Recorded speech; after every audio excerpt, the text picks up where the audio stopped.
হালিশহর আমার খুব কাছের জায়গা, কারণ আমার অনেকটা ছোটবেলা কেটেছে হালিশহরে। আমার মামা বাড়ি এখানে, আমি পুজোর সময়ও হালিশহরে কাটিয়েছি।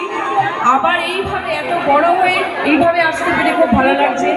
আজকে আমি যাদের জন্য এখানে এসেছি, আরিয়ানা গ্রুপের কর্ণধার বাপিদা, আর Bengal Times of Bengal News মৃন্ময়দা, আর আপনাদের কমিটি সবার জন্য আমি অনেক অনেক কৃতজ্ঞ যে আমি এই সন্ধ্যাটা গিফট পেয়েছি আপনাদের থেকে।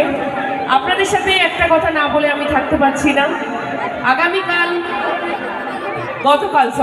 গতকাল আমার ছবি রিলিজ হয়েছে দেবী চৌধুরানী, নিশ্চয়ই জানেন আপনারা। আমি চাইবো যে এই ছবিতে কিন্তু আমি দুষ্টু মিষ্টি নায়িকা নই, এখানে একজন স্বাধীনতা সংগ্রামীর চরিত্রে আমি অভিনয় করেছি।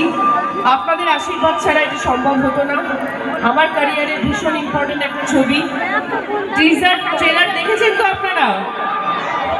যেই ছবিতে আমার সাথে আমাদের সবার প্রিয় গুম্বাদা আছেন, প্রসেনজিৎ চ্যাটার্জি, তার সাথে আমি আবার কাজ করার সুযোগ পেয়েছি।